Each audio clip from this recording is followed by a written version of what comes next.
اگلا سوال معاذ جسانی صاحب احمد آباد گجرات سے، انہوں نے پوچھا ہے مولانا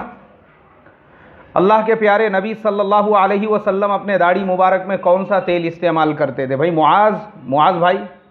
آپ کے جواب کے سلسلے میں مجھے شمائل ترمذی حدیث نمبر 32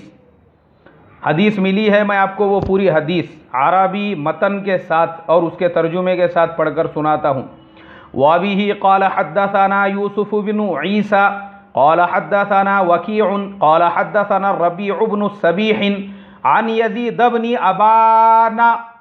هو الرقاشي عن أنس بن مالك قال كان رسول الله صلى الله عليه وسلم يكثر دهن رأسه وتسريح لحيته ويكثر القناع حتى كأن ثوبه ثوب الزيات۔ حضرت انس بن مالک رضی اللہ تعالی عنہ فرماتے ہیں اللہ کے پیارے نبی صلی اللہ علیہ وسلم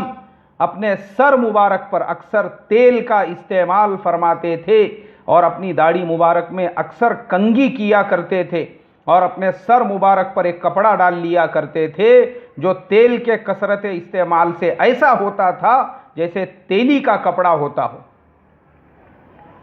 اب تیل کون سا ڈالتے تھے؟